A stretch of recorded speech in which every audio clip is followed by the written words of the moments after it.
Hello students, good afternoon everybody. All of you are welcome in this online class. Please join the class as we are going to start today's topic. Today we shall discuss a very important topic, classification of consonant sound. Consonant sound का वर्गीकरण, हम consonant sound को किस आधार पे अलग अलग types में बांट सकते हैं. Dear ones, this topic is very important, not only for competitive exam, but for all the students of English language. जिन विद्यार्थियों के कोई भी ऑनलाइन लेक्चर यदि मिस हो गए हैं या आपको किसी भी कंसेप्ट में प्रॉब्लम है, तो आप स्टार्ट इंग्लिश यूट्यूब चैनल पे बहुत से लेक्चर मेरे रिकॉर्डेड पड़े हैं, कुछ ऑनलाइन क्लासेस भी पड़ी हैं. आप उस पेज को जरूर विजिट करें और उस चैनल से उन वीडियोस को देखना सुनिश्चित करें, ताकि आप किसी भी टेस्ट में बैठे उससे पहले आपके वो सभी कंसेप्ट्स क्लियर हो जाएं, आपको अच्छे से उसकी अंडरस्टैंडिंग हो और आप एक अच्छा प्रदर्शन है अपने कॉम्पिटिटिव एग्जाम में और अपने टेस्ट में कर पाए. तो आप सभी से मेरा अनुरोध कि आप स्टार्ट इंग्लिश चैनल का नाम है. आप स्टार्ट इंग्लिश चैनल नेम से यूट्यूब पे सर्च कर सकते हैं, start English by Karanjit sir. तो इस नेम से जैसे ही आप सर्च करेंगे तो आपको मेरे रिकॉर्डेड लेक्चर वहां पे अवेलेबल मिलेंगे, जो भी रीट के लिए, अदर कॉम्पिटिटिव एग्जाम के लिए और कुछ बोर्ड क्लासेस के लिए बनाए गए हैं. तो उनको आप देखें ताकि आपको हेल्प मिल सके अपने कंसेप्ट को समझने में. आप एक्सरसाइज करें, आप टॉपिक से जुड़े रहे. Many students have joined the class. We are going to start today's topic. आज का टॉपिक हम स्टार्ट करने जा रहे हैं. तो today we shall discuss a very important topic, classification of consonant sound. कि कंसोनेंट साउंड्स को हम किस किस बेस पे क्लासिफाई कर सकते हैं. We have already discussed a type of classification. Classification का एक बेस हम ऑलरेडी डिस्कस कर चुके हैं. वो बेस था जिसमें हमने पढ़ा था कि some consonants are voiceless and some are voiced. Some consonants are voiceless and some consonants are voiced. Can you tell me how many voiceless consonants are there in English? Please type your response in message box and answer the question, how many voiceless consonant sounds are there in English? Very good. Pooja Rana, Vikas Parikh. 9 consonant sounds are voiceless. It means 9 consonant sounds are produced when our vocal cords are complete open. Whether sounds are voiced or voiceless, it depends on the position of our vocal cords. हमारे vocal cords की जो position है उसके basis हम ये कह सकते हैं कि ये sound voiceless है और voiced है. All vowel sounds are voiced. Total 35 voice sounds are there in English and 9 consonant are voiceless. 9 consonant voiceless हैं. तो आज अपन सबसे पहले डिस्कस करेंगे कि क्लासिफिकेशन का एक बेस है जिसे अपन कह सकते हैं according to the manner of articulation. On the basis of the manner of articulation, we can divide consonant sounds into different types according to the manner of articulation. Articulation means there are different articulators that involve in speech process. हमारे बोलने की process में वो involve होते हैं. Different articulators are there. How they articulate, वो एक दूसरे से किस तरह से टकराते हैं, एक दूसरे से किस तरह की शेप के अंदर वो साउंड क्रिएट करते हैं, On the basis of manner of articulation, we can divide these consonant into different types. कुछ अलग अलग टाइप में हम इनको बांट सकते हैं. सबसे पहले हम इसका एक टाइप डिस्कस करते हैं कंसोनेंट साउंड का, दैट इज प्लसिव. जैसा कि हमने कंसोनेंट साउंड जो भी पढ़ी थी, तो कंसोनेंट साउंड्स को हमने एक सीक्वेंस के अंदर लर्न किया था. तो उसी सीक्वेंस के अंदर ही ये मैनर ऑफ आर्टिकुलेशन के अकॉर्डिंग हम साउंड कंसोनेंट साउंड को डिवाइड करते जाएंगे और उनको लिखते जाएंगे. तो जैसे कि पहला फर्स्ट जो मैनर ऑफ आर्टिकुलेशन के अकॉर्डिंग टाइप है, दैट इज प्लसिव. अब प्लसिव के अंदर कौन कौन से साउंड आते हैं? जैसा कि हमने कंसोनेंट साउंड लिखते टाइम जिस सीक्वेंस का यूज किया था, यदि हम उसी सीक्वेंस में लिखे फर्स्ट प, ब, ट, ड, क and g. These six are plosive. Six are plosive. P, B, T, D, K, G. What is the manner of articulation? Articulation का क्या मैनर था वो मैं मेंशन कर देता हूं यही पे.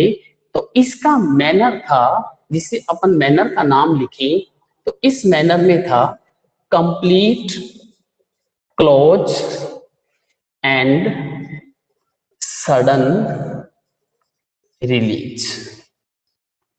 Complete, close and sudden release. इसका मीनिंग ये हुआ कि जब ये साउंड्स बोली जाते हैं, there is complete close in our oral cavity. हमारी ओरल जो कैविटी है उसमें कंप्लीट क्लोज होती है वो किसी तरीके से, and air that is initiated by our lungs makes a pressure behind these articulator who are complete close, and air strikes against these articulators. When these articulator release suddenly, then an explosive sound is created that is known as plosive. That explosive sound, विस्फोट के समान एकदम से बंद होते हैं articulator, air एक pressure बनाती है इनके बैक साइड में, और एकदम से जैसे खुलते हैं तो एक एक्सप्लोसिव साउंड जिसे कहते हैं हम, वो उत्पन्न होती है. तो इसको अपन फील कर सकते हैं. फॉर एग्जाम्पल, वी प्रोनाउंस प, both lips are closed and air makes a pressure in the back side of our lips. Then when they open suddenly, एकदम से जैसे हटते हैं, तो an explosive sound is created. प, ब, ट, ड, क and g. You can feel these sounds very easily and you can understand the manner of articulation का जो फर्स्ट टाइप है plosive. Second type of according to the manner of articulation, that is affricate. Affricate. There are two affricate consonants. Two affricate consonants हैं English के अंदर. इसका next प, ब, ट, ड, क, ग. इसके बाद में नेक्स्ट अपन जो देखते हैं च, ज. These two are affricates. च, ज. इसका क्या आर्टिकुलेशन का मैनर क्या रहता है?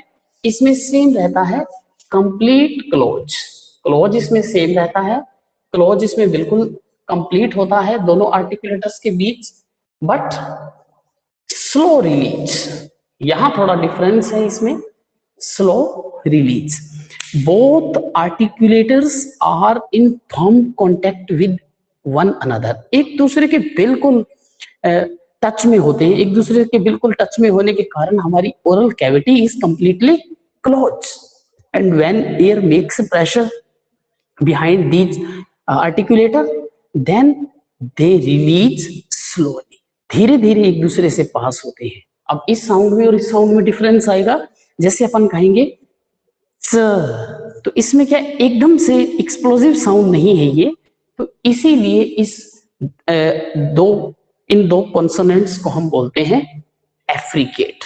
अब एफ्रिकेट का जो मैनर है और प्लसिव, इनके मैनर में एक ही डिफरेंस है, दोनों में कंप्लीट क्लोजर होता है, बट उसमें सडन रिलीज होता है, इसमें स्लो रिलीज होता है। यही दोनों के अंदर डिफरेंस रहता है। नेक्स्ट जो ज, इसके बाद में थर्ड जो इसका टाइप है that is known as fricative. Fricative, अब इस पे क्वेश्चन भी आया था पिछली रीट एग्जाम में, तो इनमें किसी भी टाइप का क्वेश्चन आ सकता है। इस टाइप का क्वेश्चन भी आ सकता है कि how many plosive sounds are there in English, 6 sounds are there, which one is not a plosive sound, कौन से प्लसिव साउंड नहीं है, तो हमें ऑप्शन दिए हो सकते हैं, उनमें से हमें एक को चूज करना पड़ता है। तो आप हर टाइप के क्वेश्चन के लिए तैयार रहिए। तो फ्रिकेटिव, अब फ्रिकेटिव में कौन कौन से आते हैं, हम इसी सीक्वेंस में नेक्स्ट साउंड लिखते हैं च ज, नेक्स्ट फ व थ द स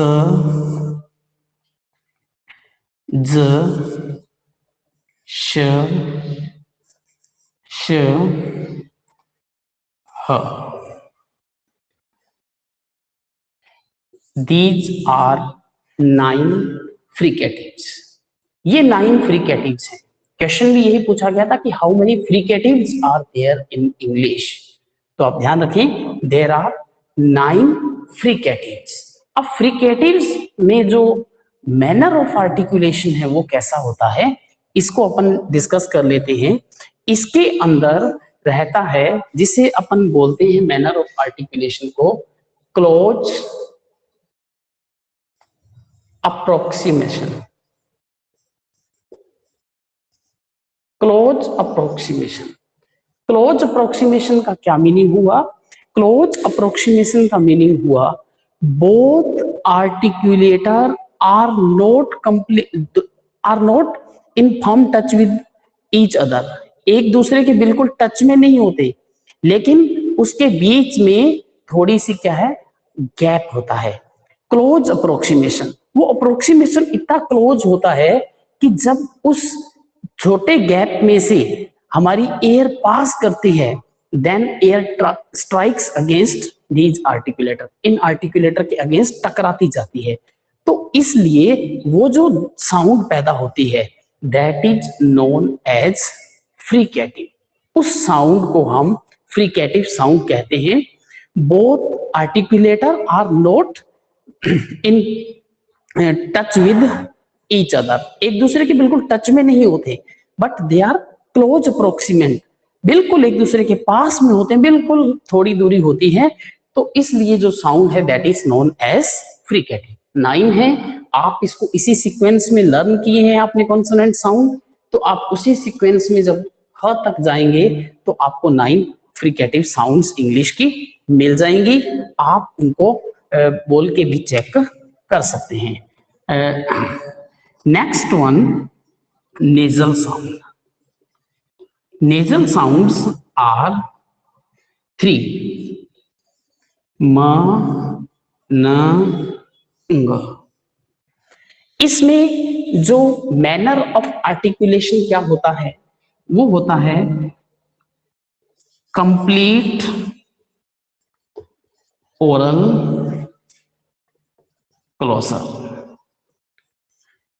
Oral cavity is complete closed when we produce these nasal sounds. 3 nasal sounds are there in English: ma, na, ang. These 3 sounds are produced only through nasal cavity.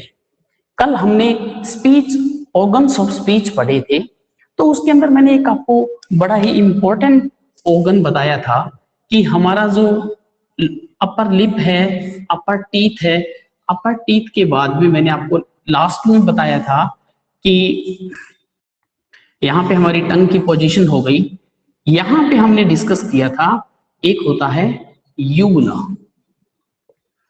ये यूबुला क्या करता है, बहुत ही इंपॉर्टेंट रोल प्ले करता है। Some time ये neutral रहता है। जब ये न्यूट्रल है तो एयर पास कर सकती है ओरल कैविटी से भी, और एयर पास कर सकती है नेजल कैविटी से। इन दोनों कैविटी से एयर पास कर सकती है। लेकिन कई बार क्या होता है कि ये यूबुला अपने आप को नीचे की पोजीशन में ले आता है और टंग का बैक पार्ट है ऊपर चला जाता है, तो यहाँ पे ओरल कैविटी हमारी क्लोज हो गई।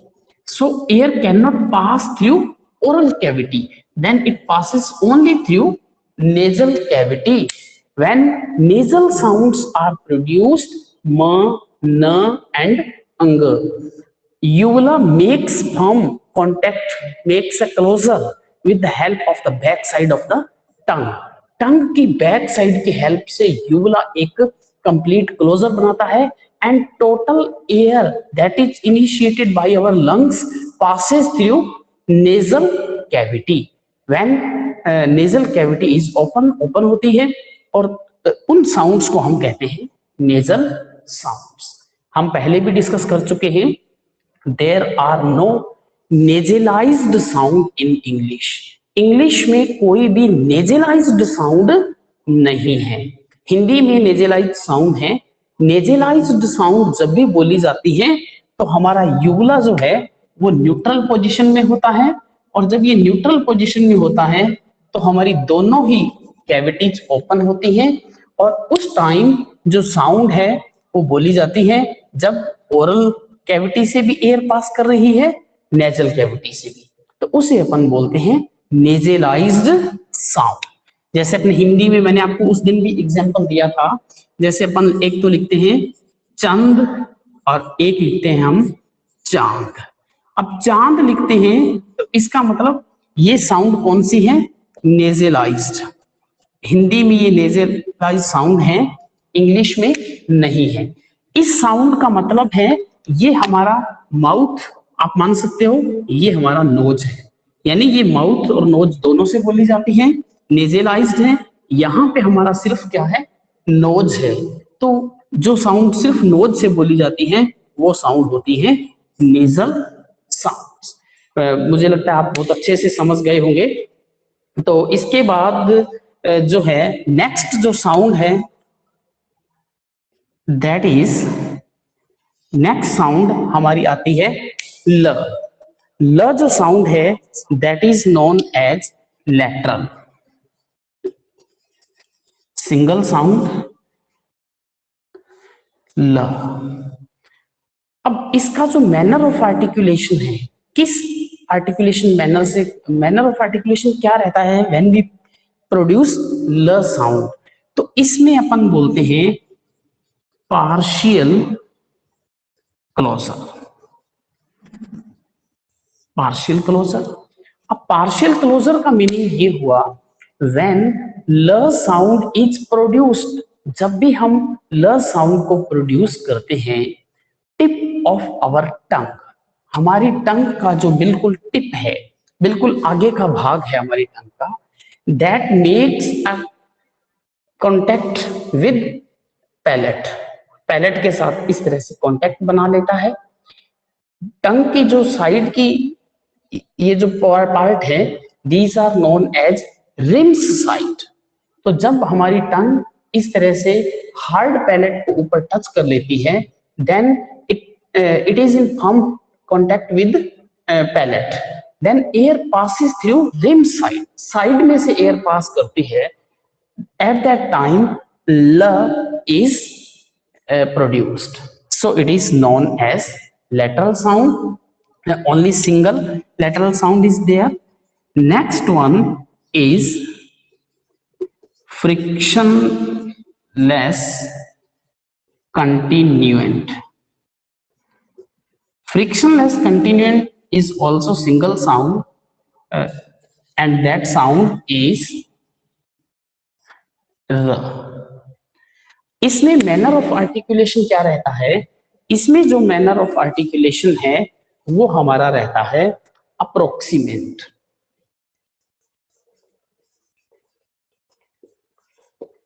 approximant.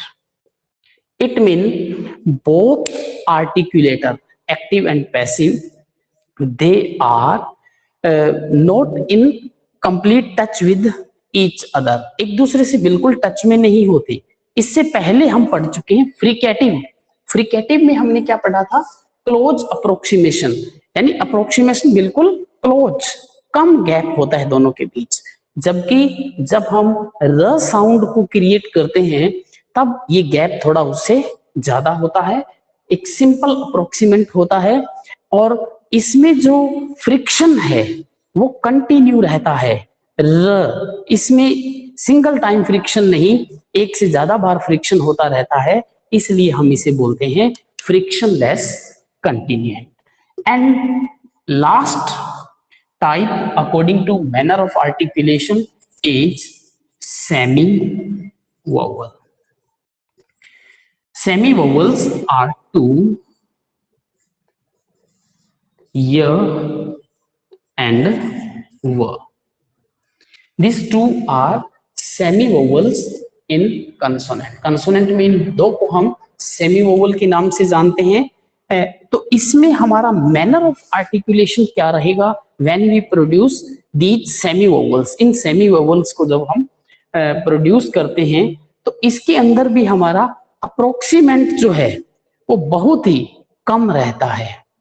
इसमें बहुत क्लोज अप्रोक्सीमेशन है, इसके अंदर सिंपल अप्रोक्सीमेंट है, सिंपल अप्रोक्सीमेशन रहता है इसके अंदर, और इसके अंदर लिटिल अप्रोक्सीमेशन रहता है, बहुत ही कम अप्रोक्सीमेशन रहता है. इसलिए हम इसे शॉर्ट अप्रोक्सीमेंट भी लिख सकते हैं. शॉर्ट अप्रोक्सीमेशन, ये अप्रोक्सीमेशन जो है बिल्कुल शॉर्ट होता है, कम होता है. तो कम होने के कारण ही हम इसे क्या कहते हैं? Semi vowels. What is the difference between vowel and consonant sound? बिल्कुल बेसिक सा डिफरेंस हमने देखा था कि semi vowel vowel are produced without any friction. जब फ्रिक्शन बिल्कुल ही न हो, that is vowel sound. And consonant sounds are produced with friction. और जो कंसोनेंट साउंड है वो प्रोड्यूस होती है फ्रिक्शन के साथ, बाधा के साथ, टकराने से जो ध्वनि पैदा होती है कंसोनेंट साउंड, और बिना टकराहट के जो साउंड पैदा होती है that is vowel sound. For example, if we produce it mean there is no friction. Friction नहीं है, एयर जैसे ही लंग्स ने जो इनिशिएट की तो वो एयर स्ट्रीम के रूप में डायरेक्टली बॉडी से बाहर जा रही है बिना टकराए, तो वो है वोवल साउंड. और यदि अपन प्रोड्यूस करते हैं प, तो इट मीन कहीं ना कहीं टकराने से ध्वनि बनती है. लेकिन इसमें वो फ्रिक्शन इतना कम होता है क्योंकि शॉर्ट अप्रोक्सीमेशन होता है. आर्टिकुलेटर लगभग एक दूसरे से कंप्लीट दूरी पे ही होते हैं, लेकिन वो दूरी बहुत ज्यादा नहीं होती. तीन तरह की अपन अप्रोक्सीमेशन पढ़ चुके हैं. क्लोज, इसमें बहुत कम होती है. सिंपल अप्रोक्सीमेंट, इसमें सिंपल जनरल अप्रोक्सीमेशन रहता है. एंड लास्ट वन शॉर्ट, बहुत कम पास में होते हैं. तो इट मीन ये वोवल्स की तरह बोले जाते हैं, इसीलिए हम इसे सेमी वोवल्स के नाम से ही जानते हैं. आप इनकी एक तो संख्या याद रखें, how many semi vowels are there, और सेमी वोवल साउंड्स य एंड व. तो ये हमने पढ़ा according to manner of articulation types of the consonant. एक इसका और बेस है जिस बेस पे हम कंसोनेंट साउंड को अलग अलग डिवाइड कर सकते हैं. तो वो बेस जो नेक्स्ट है that is according to the place of articulation. अभी हमने मैनर ऑफ आर्टिकुलेशन देखा है, इसमें उसके आर्टिकुलेशन का मैनर डिफाइन करता है उसके टाइप को. इसमें अब रहेगा प्लेस, कि वो आर्टिकुलेशन होता कहाँ है. जो उसका प्लेस है वो भी इंपॉर्टेंट रोल प्ले करता है, और उसके अकॉर्डिंग भी हम साउंड्स को अलग अलग टाइप्स में बांट सकते हैं. तो according to place of articulation, articulation के प्लेस के अकॉर्डिंग ही हम कंसोनेंट्स को कुछ टाइप्स में डिवाइड कर सकते हैं। बहुत ज्यादा डिटेल में इनको डिस्कस करने की जरूरत नहीं है। जो भी क्लासिफिकेशन से रिलेटेड है, जो सीनियर टीचर और फर्दर जो स्कूल लेक्चरर के लिए प्रिपेयर कर रहा है, उसको अच्छे से प्रिपेयर करना चाहिए ये टॉपिक। सीनियर टीचर में ज्यादा डीपली क्वेश्चंस आते हैं, लेकिन रीड की जहां तक बात की जाए या सिंपल जो आपको जानकारी के लिए, तो बिल्कुल इसको अपने नॉर्मल एक जनरल तरीके से ही इसको डिस्कस कर रहे हैं। तो according to place of articulation के अकॉर्डिंग जो हमारा फर्स्ट टाइप होता है, that is known as bilabial. Bilabial are 4, 4 consonants हैं वो बाइलेबियल हैं। Bilabial, bi means two, labial means lips. तो यहाँ पे आर्टिकुलेशन कहाँ हो रहा है, यहाँ पे मैं प्लेस लिख देता हूं आर्टिकुलेशन का। तो बोथ लिप्स, आर्टिकुलेशन कहाँ होगा, दोनों लिप्स पे आर्टिकुलेशन होगा। वो टकराना, वो फ्रिक्शन, वो बैरियर दोनों लिप्स बनाएंगे। तो इसलिए हम इन 4 साउंड्स को कहते हैं बाइलेबियल, जो 2 लिप्स की हेल्प से बोली जाती हैं। इसमें कौन कौन सी साउंड आएंगी, प, ब, म एंड व। प, ब, म and v. You can feel these sounds, that these sounds are produced with help of your lips. तो इसलिए ही हम इसे कहते हैं बाइलेबियल। नेक्स्ट सेकंड जो इसका टाइप है, that is known as labiodental. Labiodental, in labiodental there are 2 sounds, 2 sounds हैं।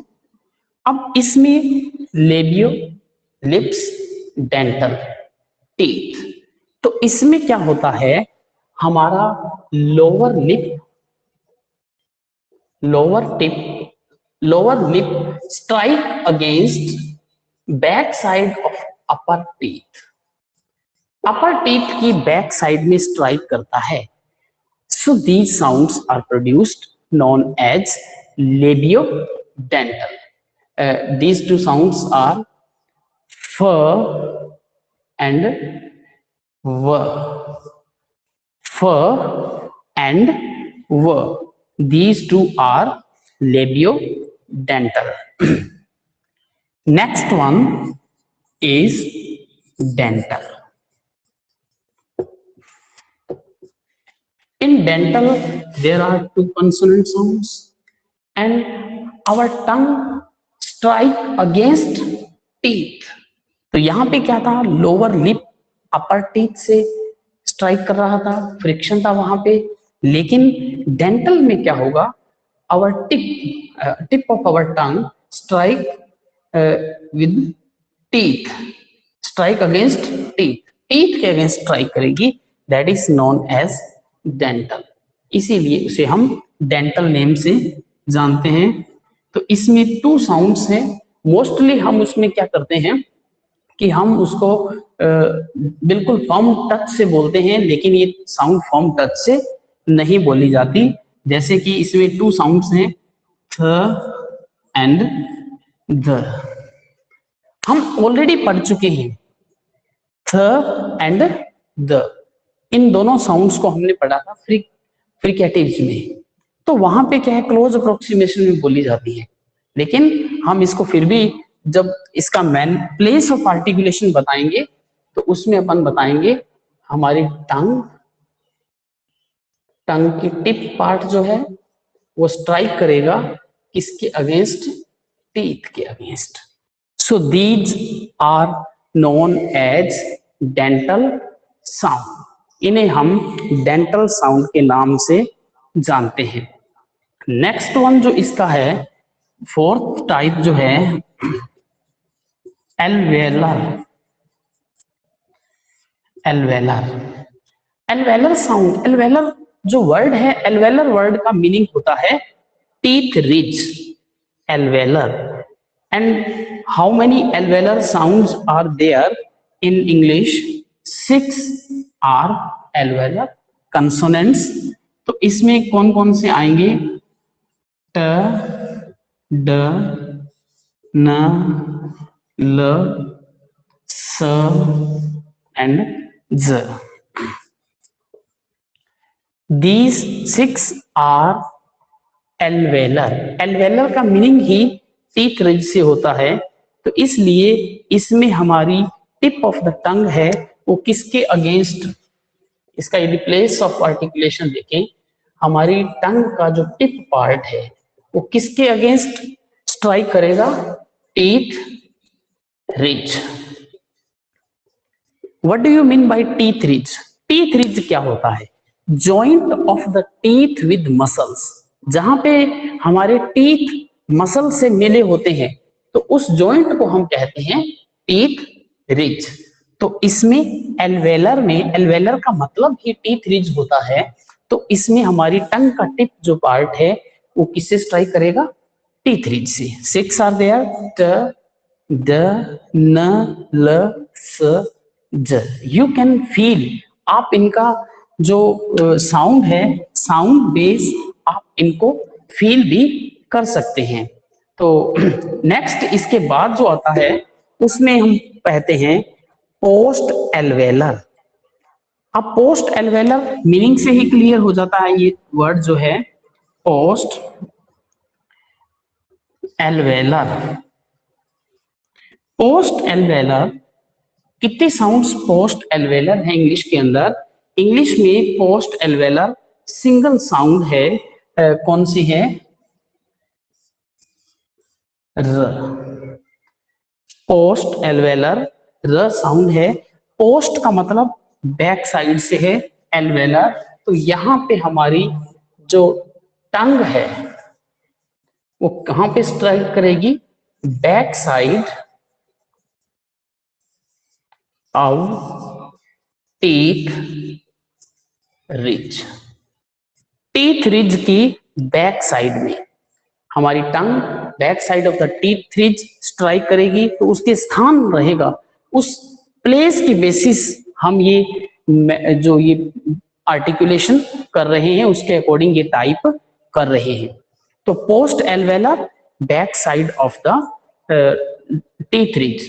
इसके बाद में नेक्स्ट जो आता है उसमें हम पढ़ते हैं पैलेटल। पैलेटल, पैलेटल में भी सिंगल साउंड है हमारे पास में य। तो इसमें हमारी जो टंग है वो किसके अगेंस्ट स्ट्राइक करती है?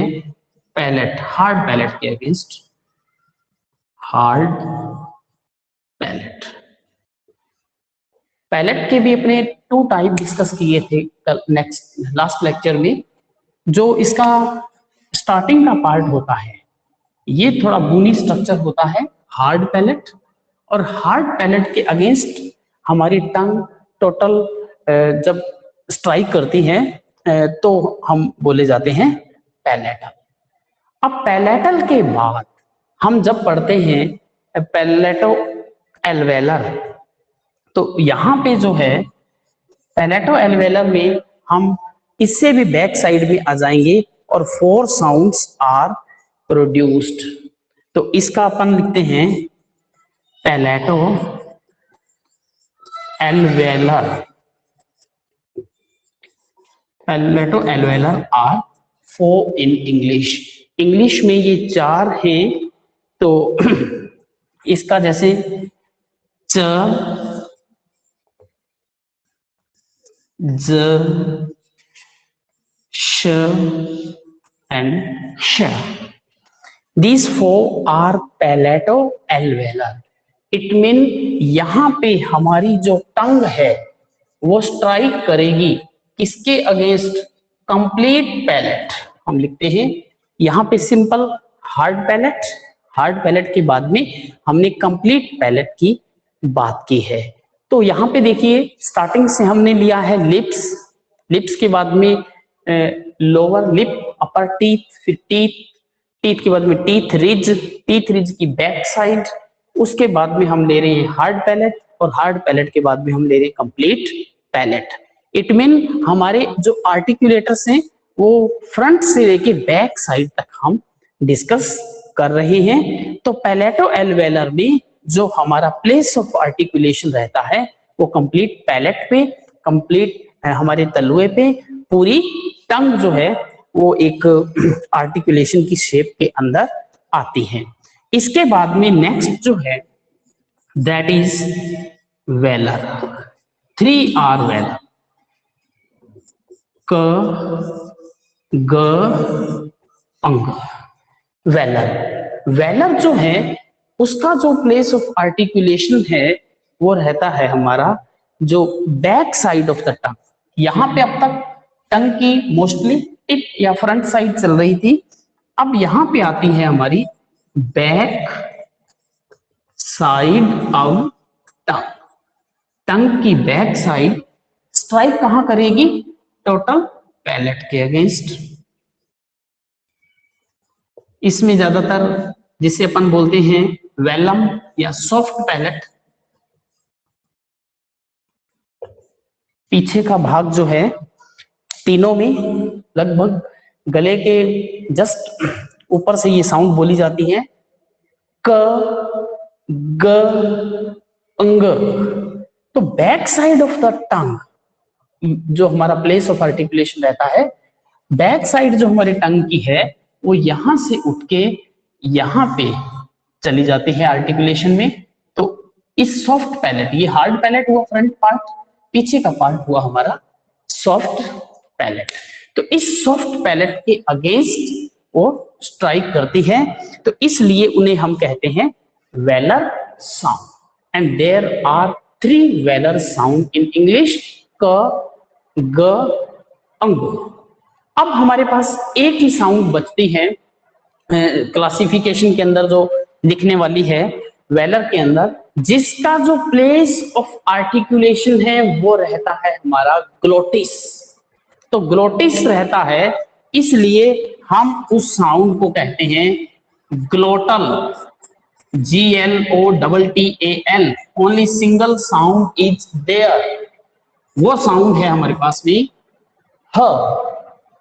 तो ह साउंड जब बोलते हैं तो बिल्कुल हमारे फोनेट्री बॉक्स के अंदर, इस एडम्स एप्पल के अंदर जो प्लेस ऑफ आर्टिकुलेशन होता है, तो यहाँ पे हमारे दोनों जो वोकल कॉर्ड्स हैं वो क्लोज बनाते हैं, and then air is initiated, तब एयर इनिशिएट करते हैं, इसीलिए हम इन साउंड का नेम देते हैं ग्लोटल साउंड। तो ग्लोटल साउंड हमारे पास में सिंगल है, तो यहाँ पे जो प्लेस ऑफ आर्टिकुलेशन है वो रहता है हमारा ग्लोटिस। ग्लोटिस किसे कहते हैं? हमारे एडम्स एप्पल के अंदर, ये गले के अंदर जो आगे का उभरा हुआ भाग दिखाई दे रहा है, तो यहाँ पे हमारे 2 वोकल कॉर्ड्स होते हैं। ये 2 वोकल कॉर्ड्स होते हैं, लिप लाइक स्ट्रक्चर होते हैं ये, जैसे कि हमारे ये 2 वोकल कॉर्ड्स हैं। इन वोकल कॉर्ड्स में 3 पोजीशन होती हैं, या तो ये कंप्लीट ओपन होते हैं, एयर पास होती है इस गैप से, इस गैप को हम कहते हैं ग्लोटिस। इस गैप का नाम है ग्लोटिस। तो जब ये कंप्लीट ओपन होते हैं, then air passes freely without setting them into vibration and simple sounds are produced. These are known as voiceless sound. voiceless sound हम उसे कहेंगे।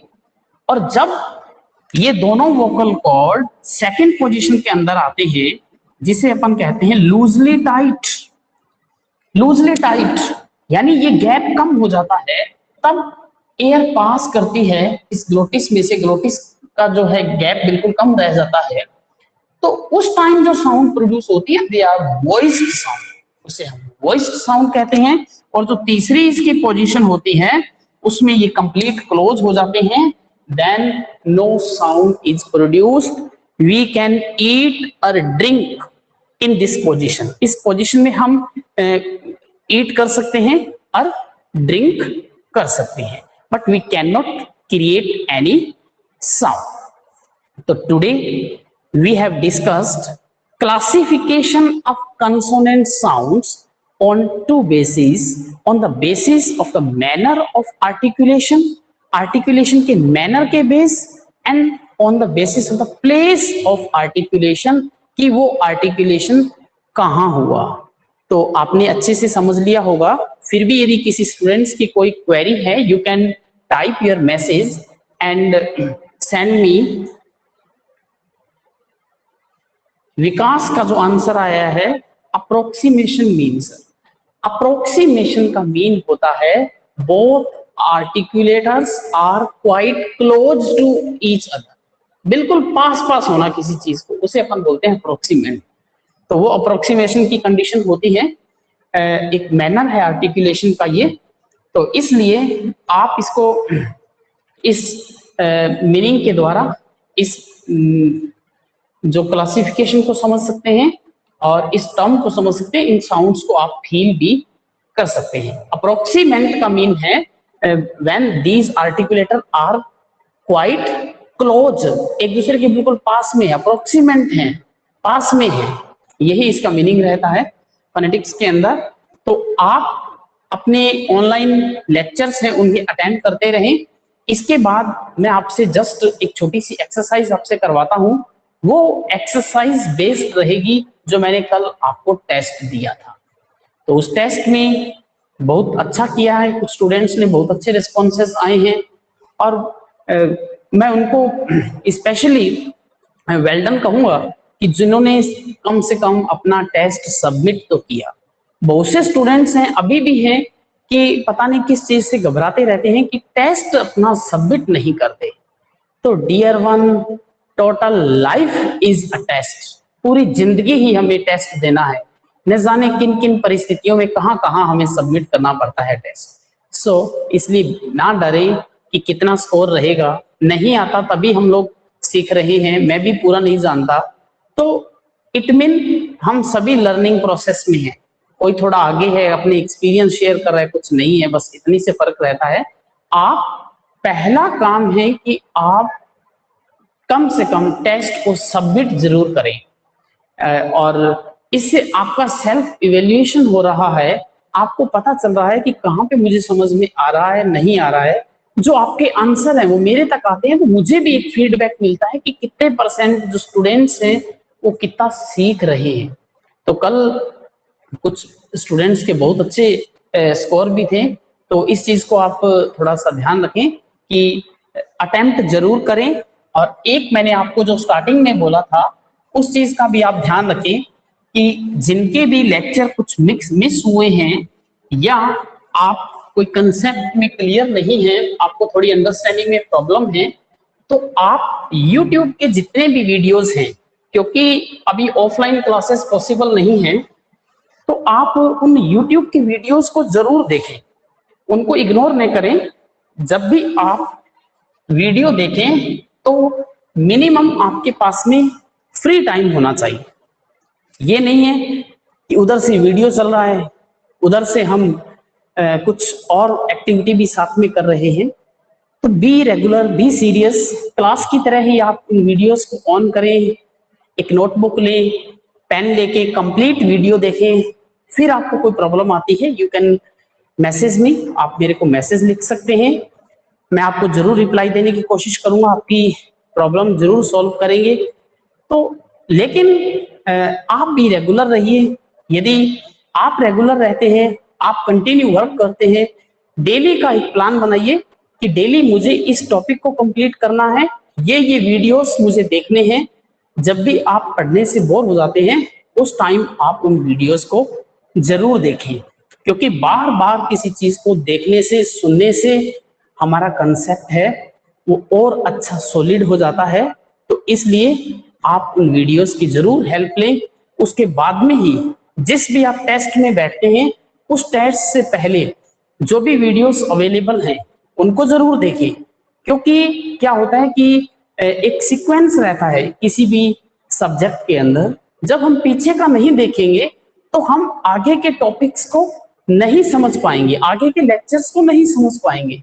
तो जितने भी फोनेटिक्स के लेक्चर ऑनलाइन पढ़े हैं, आप उस चैनल पे जरूर विजिट करें उन लेक्चर्स को जरूर देखें ताकि आपको ज्यादा अच्छे से बात समझ में आ सके।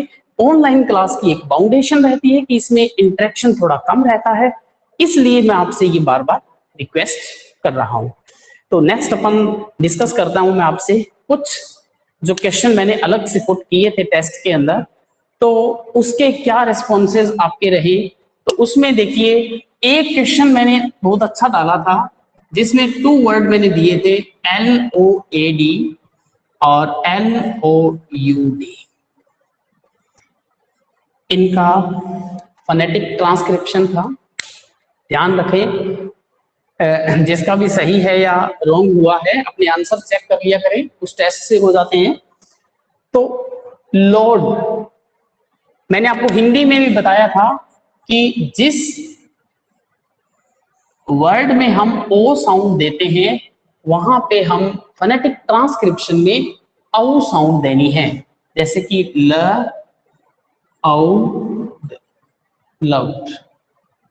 हिंदी में जहां पे ओ बोल रहे हैं जैसे ओम, हाउ, गो, गौ, बस इस चीज का ध्यान रखें। जहां पे अपन हिंदी में ओ साउंड बोल रहे हैं वहां पे जहां आपको डिप्थोंग लगता है तो आपको डिप्थोंग की साउंड लिखनी पड़ेगी। सेकंड वन जो था लाउड, लाउड स्पीकर जैसे, तो इसमें ल साउंड, आउ साउंड है, ड, लाउड। तो बहुत ही सिंपल था, लेकिन कई बार हम एग्जाम एक प्रेशर के कारण या किसी भी अपनी मिस्टेक के कारण इनको रॉन्ग करते हैं, थोड़ा ध्यान रखें। इसके बाद एक क्वेश्चन मैंने आपको दिया था THE, इसकी साउंड मैंने पूछी थी, इसके बाद में मैंने वर्ड दिया था आर्थ। हमेशा ध्यान रखें THE इसकी 2 साउंड रहती हैं, इसकी एक साउंड रहती है हमारे पास द, और एक साउंड आपने यूज करनी है ज्यादातर दी। वैसे इसमें दी में ई की साउंड थोड़ी बड़ी रहती है, द एंड दी। तो इसके अंदर आप क्या ध्यान रखेंगे, द तब बोला जाएगा जब बिफोर कंसोनेंट साउंड, व्यंजन ध्वनियों से पहले इसे हम द बोलते हैं।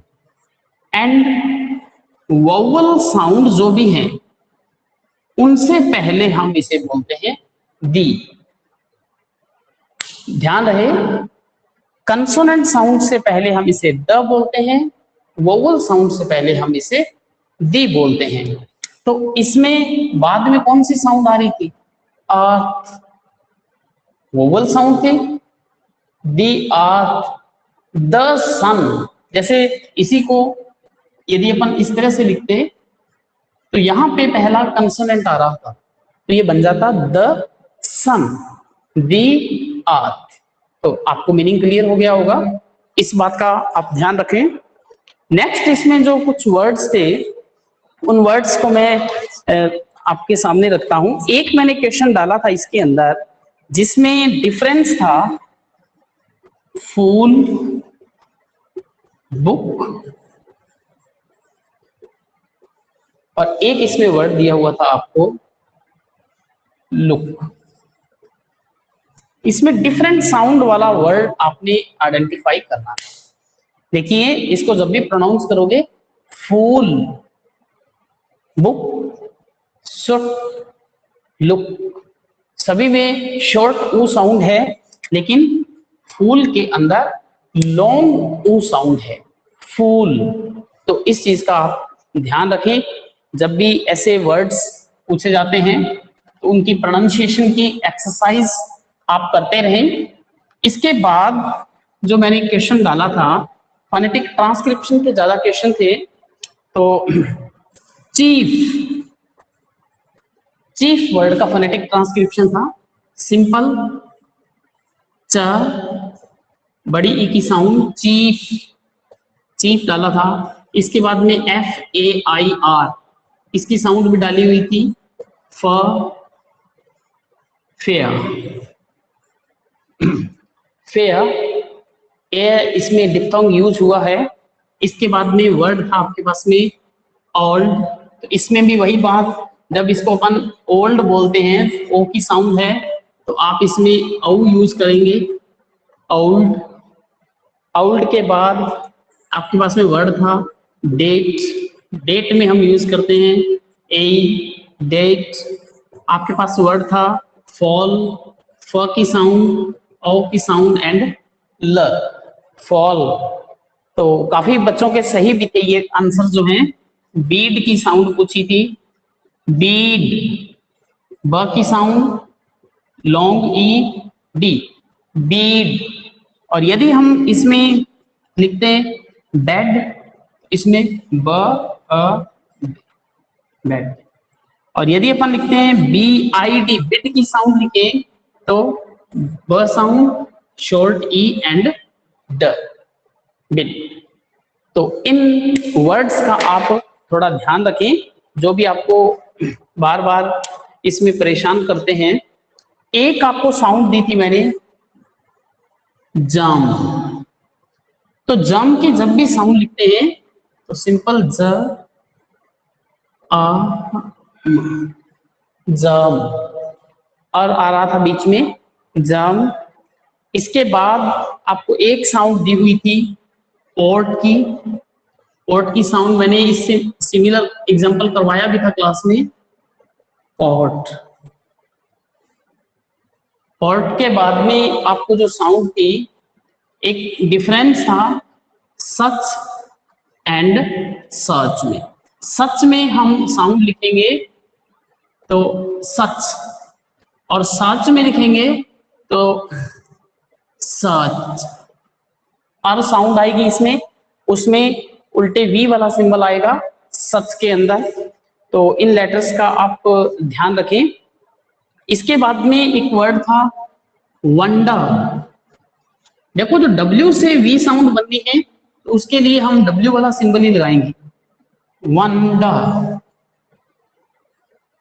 इसमें र इसलिए लिख दिया जाता है ब्रैकेट के अंदर कि र साउंड तभी बोली जाएगी जब र साउंड के बाद में कोई वोवल साउंड आए, वंडर। और वंडर के बाद एक वर्ड आप था इसमें टेम्पल। तो इसमें सिंपल साउंड थी जस्ट टेम्पल।